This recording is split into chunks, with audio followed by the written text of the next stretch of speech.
오늘의 주요한 뉴스 키워드로 알아보겠습니다. 오늘도 김대호 박사와 함께합니다. 박사님, 안녕하세요. 네, 반갑습니다. 첫 번째 키워드부터 확인하시죠. 다우 폭풍 질주. 요즘 다우지수 기세가 참 대단합니다, 박사님. 벌써 11일 거래일 연속 오른 거죠?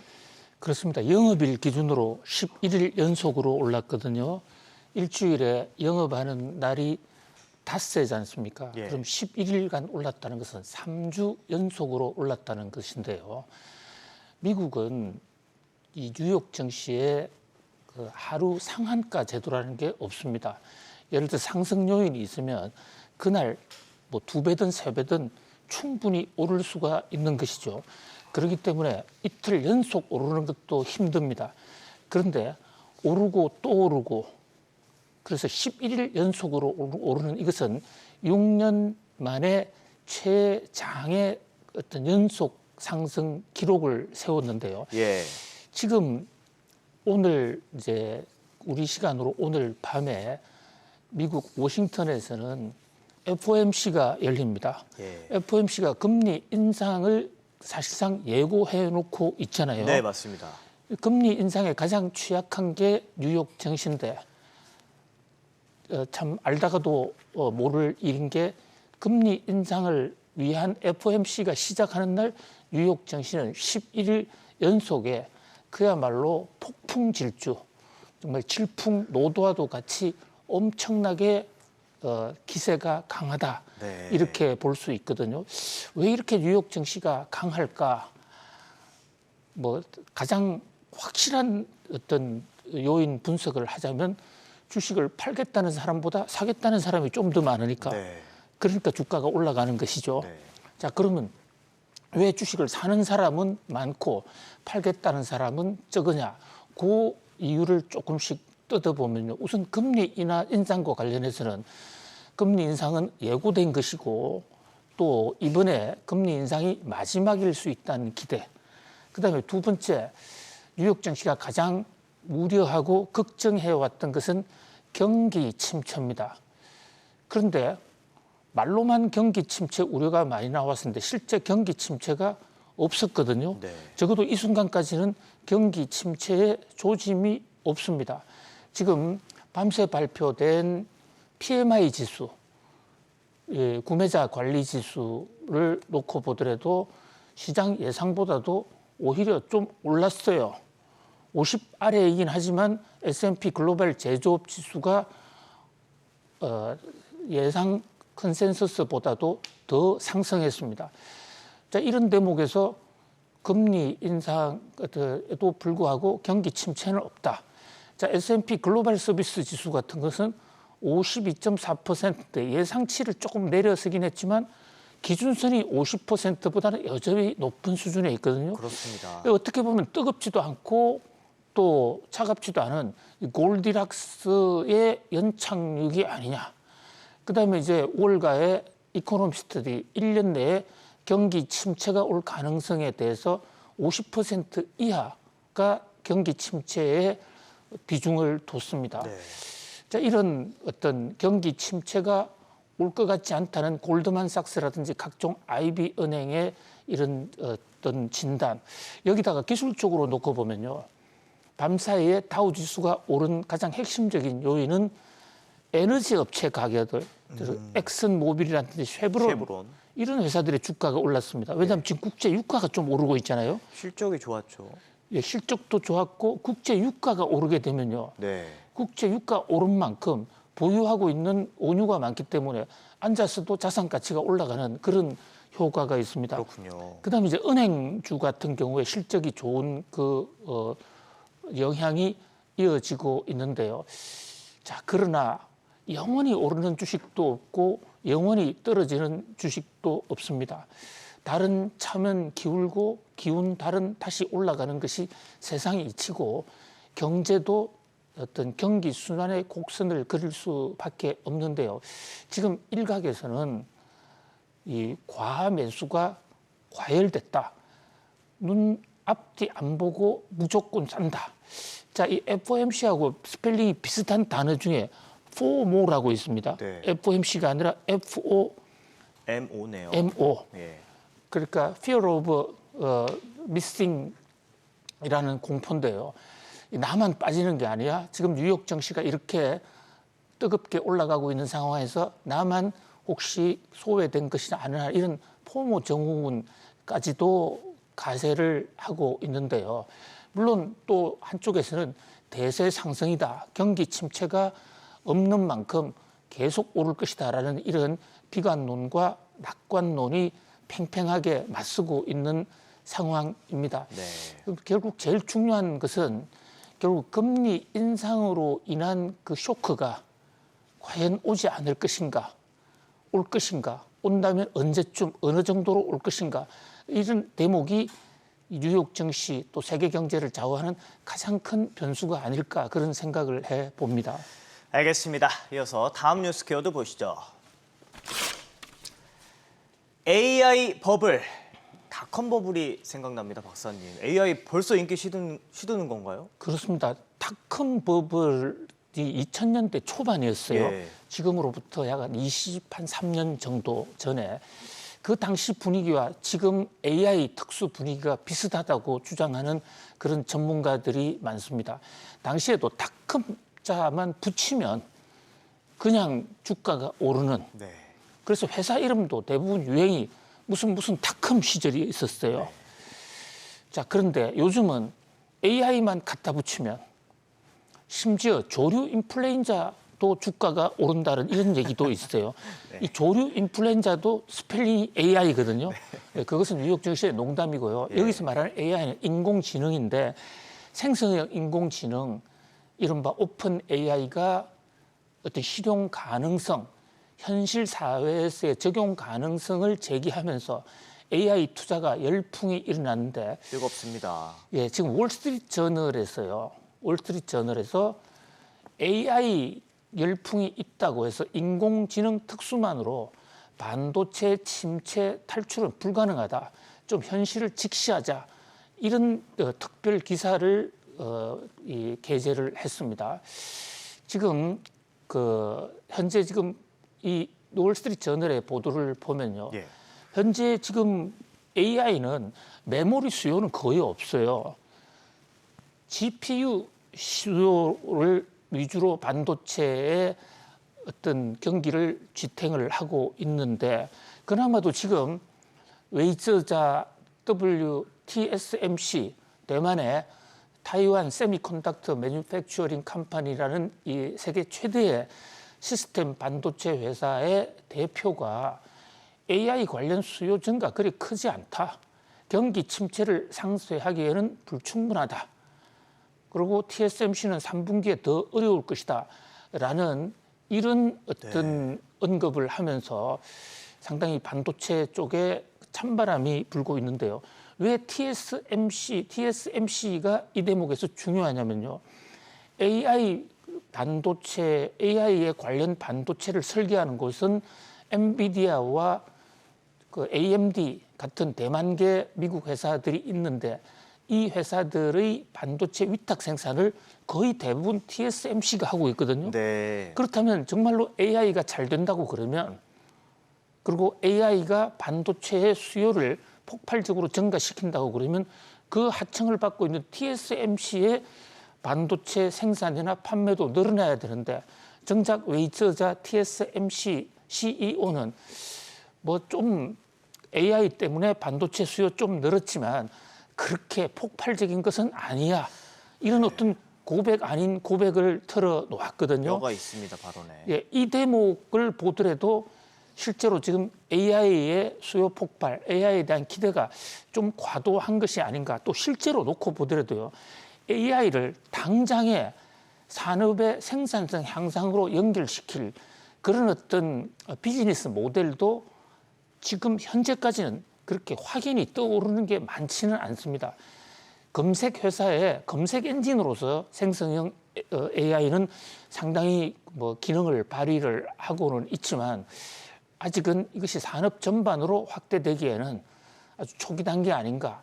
그런데 비해서 주가는 너무 오르고 있다. 그래서 2000년대 초기에 닷컴만 이름만 갖다 붙이면 주가가 엄청나게 오르다가 어느 날 한순간 대와르르 무너진 수가 있거든요. 예. 1990년대 후반부터 닷컴이 시작했죠. 달아오르다가 예. 2000년대 초반에 내려앉았습니다. 뭐 그런 면에서 뭐 꼭 이번에도 닷컴 버블처럼 생성형 AI도 버블의 전체를 발굴하는 법칙은 없지만 그러나 웨이저자 TSMC의 CEO의 경고, AI의 반도체 수요 생각보다 그렇게 크지 않다라는 이 대목 좀 예의주시해서 들어볼 필요가 있겠습니다. 알겠습니다, 박사님. 이어서 다음 키워드 보겠습니다. 반값 전기차 테슬라가 계속해서 가격을 인하했는데 지금 반값 전기차 얘기가 들립니다.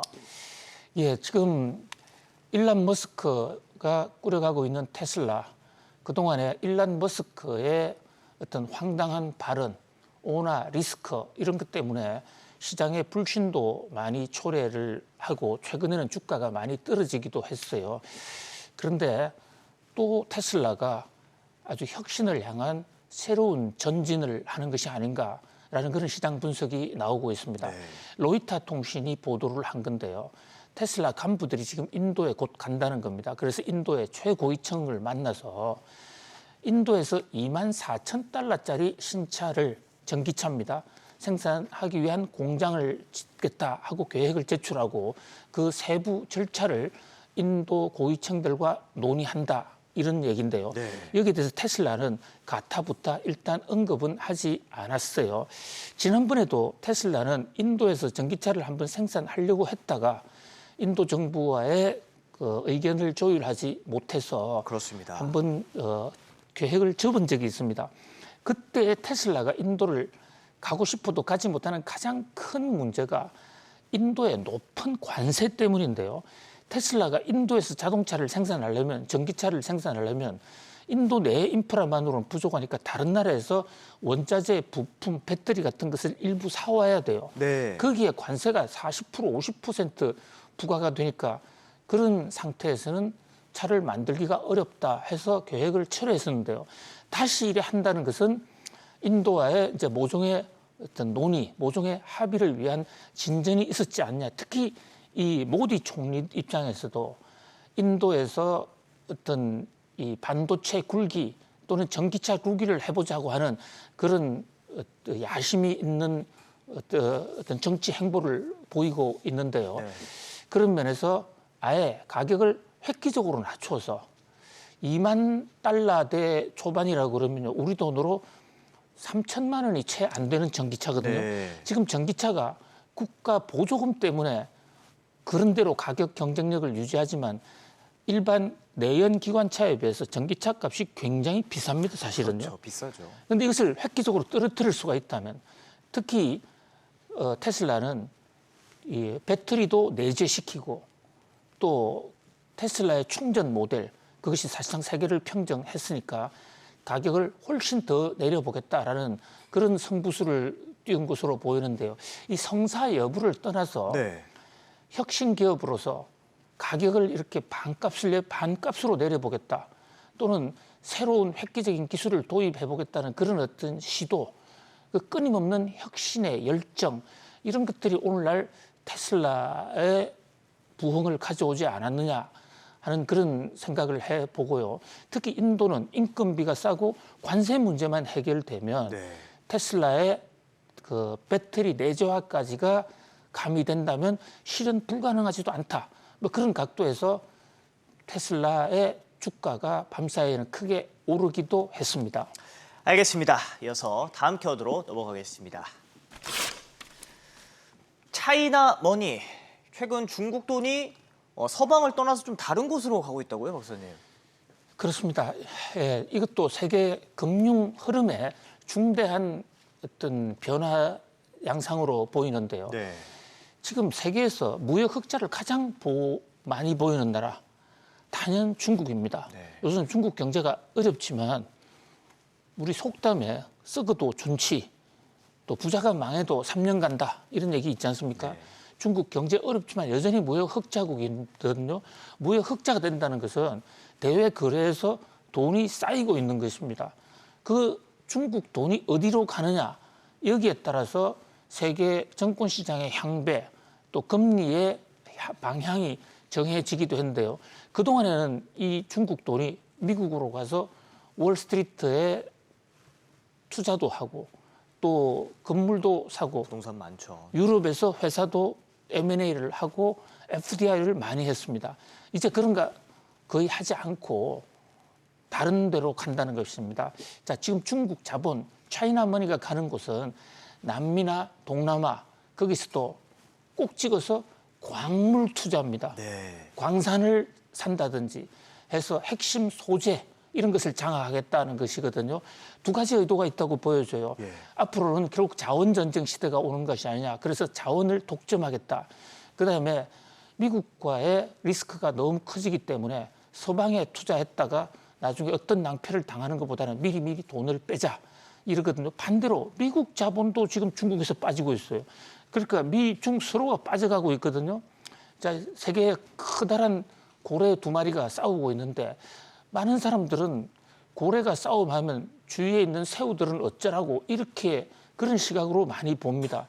그런데요, 사실 어떤 측면에서 보면 고래들이 싸우면 자신들이 싸우느라고 정신이 없어서 주위에 있는 물고기 공격을 할 수가 없게 되는 어떤 면에서는 힘의 균형에 따른 물속에 평화가 올 수도 있는 것입니다. 네. 그 새에 새우들도 무럭무럭 자랄 수도 있는 어떤 면에서는 미중 무역 갈등을 다른 신흥국들은 이렇게 좀 이용할 필요도 있다.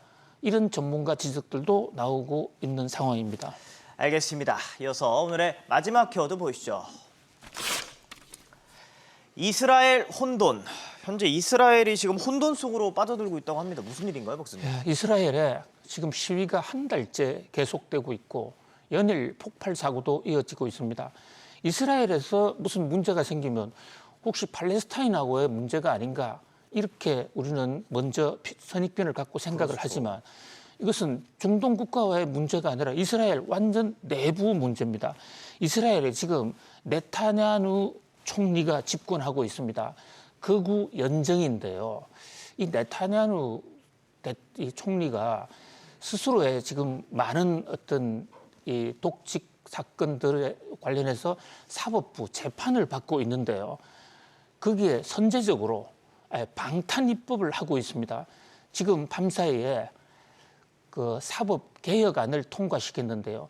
뭐 이를테면 사법부가 어떤 판결을 내리더라도 행정부가 뒤집을 수 있고 또 사법부 인사에도 행정부가 직접 조정할 수 있는 그야말로 상권 분립을 완전히 부셔버리고 행정부가 마음대로 농단할 수 있는 그런 체제를 만드는 건데요. 중동에서 유일한 민주주의 국가가 그동안에는 이스라엘이었습니다. 그리고 이 이스라엘이 미국을 전폭적인 미국이 지원을 한 것도 물론 미국 내에 에이파크라는 이스라엘 단체 또 이스라엘의 정치 자금 이런 것들이 큰 어떤 압력이 되기도 하지만 이스라엘이 민주 체제를 유지하고 있다는 그런 도덕적 명분도 있었거든요.